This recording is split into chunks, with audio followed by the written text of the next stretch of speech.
Some routine maintenance that I like to do for all of my tools with cast iron beds.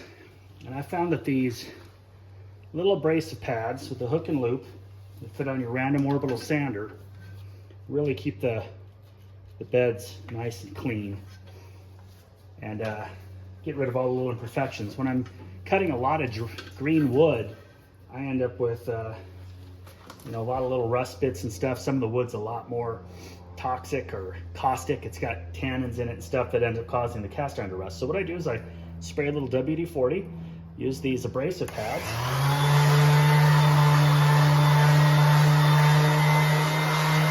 Put a good polish on it.